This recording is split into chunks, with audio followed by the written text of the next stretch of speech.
ഭിന്നശേഷിക്കാരുടെ ജീവിത സാഹചര്യം മെച്ചപ്പെടുത്തുവാനായി പ്രവർത്തിക്കുന്ന തണലിന്റെ നേതൃത്വത്തിൽ super speciality early intervention centre പ്രവർത്തനം തുടങ്ങും. കോഴിക്കോട് മലപ്പറമ്പിൽ ബിഷപ്പ് ഹൗസിന്റെ എതിർവശത്തുള്ള കെട്ടിടത്തിലാണ് കേന്ദ്രം പ്രവർത്തിക്കുക.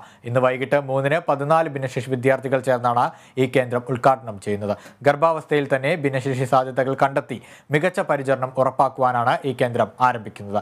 നിർധനരായ കുട്ടികൾക്ക് സൗജന്യ നിരക്കിലാവും ഇവിടെ സേവനം ലഭ്യമാക്കുകയെന്ന് Thanal chairman doctor V Idris Kerala vision ന്യൂസിനോട് പറഞ്ഞു. നമ്മുടെ നാട്ടിൽ നിന്നുള്ള ഒരു അവസ്ഥയും വെസ്റ്റേൺ കൺട്രീസിലുള്ള അവസ്ഥയും തമ്മിലുള്ള വ്യത്യാസം, അവിടങ്ങളിലൊക്കെ ഒരു ഭിന്നശേഷി കുട്ടി ഉണ്ടെങ്കിൽ അവരെ ഒരു 1-to-1 ട്രീറ്റ്മെൻ്റ് ഒക്കെ കൊടുത്തുകൊണ്ട് 5 വയസ്സിന് ശേഷം സാധാരണ നോർമൽ സ്കൂളിൽ തന്നെ അവരെയും, അപ്പോൾ സ്വാഭാവികമായിട്ട് ആ 2 കുട്ടികളും തമ്മിൽ ഇടപെടലും നടത്തുന്നു.